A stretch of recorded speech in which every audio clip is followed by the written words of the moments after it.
दोस्तों, वेदों का तत्व ज्ञान है, उपनिषद और उपनिषदों का सार है भगवत गीता। भगवान श्री कृष्ण ने कुरुक्षेत्र के मैदान में महाभारत युद्ध के दौरान अर्जुन को जो दिव्य ज्ञान दिया था वह गीता के नाम से प्रसिद्ध हुआ। गीता में जीवन की हर समस्याओं का समाधान है। गीता में हर तरह का ज्ञान है। आइए दोस्तों, आज के इस वीडियो में हम आप सभी को भगवत गीता की प्रसिद्ध 10 बातों के बारे में जानकारी देते हैं। न कोई मरता है और न ही कोई मारता है, सभी निमित्त मात्र हैं। सभी प्राणी जन्म से पहले बिना शरीर के थे और मरने के उपरांत वे बिना शरीर वाले हो जाएंगे। यह तो बीच में ही शरीर वाले देखे जाते हैं, फिर इनका शोक क्यों करते हो? आत्मा को न शस्त्र काट सकते हैं, न आग उसे जला सकती है, न पानी उसे भिगो सकता है, न हवा उसे सुखा सकती है। हे अर्जुन, तू न शोक करने योग्य मनुष्य के लिए शोक करता है और पंडितों जैसे वचनों को कहता है, परंतु जिनके प्राण चले गए हैं उनके लिए और जिनके प्राण नहीं गए हैं उनके लिए भी पंडित जन शोक नहीं किया करते।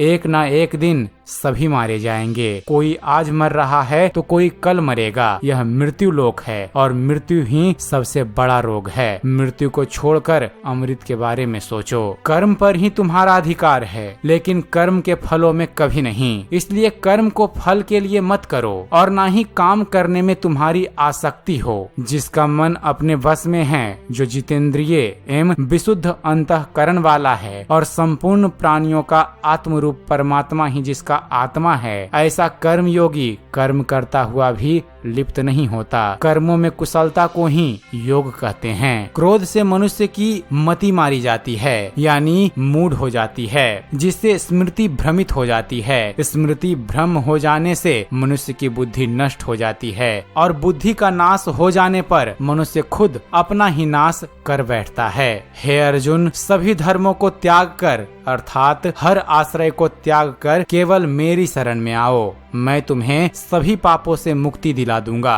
इसलिए शोक मत करो। माया द्वारा जिनका ज्ञान हरा जा चुका है, ऐसे असुर स्वभाव को धारण किए हुए मनुष्यों में नीच दूषित कर्म करने वाले मूढ़ लोग मुझको नहीं भजते, परंतु उन अल्प बुद्धि वालों का वह फल नाशवान है तथा वह देवताओं को पूजने वाले देवताओं को प्राप्त होते हैं। और मेरे भक्त चाहे जैसे भी मुझे भजें, अंत में वे मुझको ही प्राप्त होते हैं। हे अर्जुन, काम, क्रोध तथा लोभ ये 3 प्रकार के नरक के द्वार होते हैं। यह आत्मा का नाश करने वाले अर्थात उसको अधोगति में ले जाने वाले होते हैं। अतः इन तीनों को त्याग देना चाहिए। श्री भगवान बोले, मैं लोकों का नाश करने वाला बढ़ा हुआ महाकाल हूँ। इस समय लोकों को नष्ट करने के लिए प्रवृत्त हुआ हूँ। इसलिए जो प्रतिपक्षियों की सेना में स्थित योद्धा लोग हैं, वे सब तेरे बिना भी नहीं मरेंगे, अर्थात तेरे बद्ध न करने पर भी इन सब का नाश हो जाएगा। जगत के 2 प्रकार के शुक्ल और कृष्ण अर्थात देवयान और पितृयान मार्ग सनातन माने गए हैं। इनमें एक द्वारा अर्थात मृत्यु को प्राप्त हुए को वापस नहीं लौटाना पड़ता, वह परम गति को प्राप्त होता है, और दूसरे के द्वारा गया हुआ फिर वापस आता है, अर्थात जन्म मृत्यु को पुनः प्राप्त होता है। तो दोस्तों, यह थी भगवत गीता में कही गई भगवान श्री कृष्ण की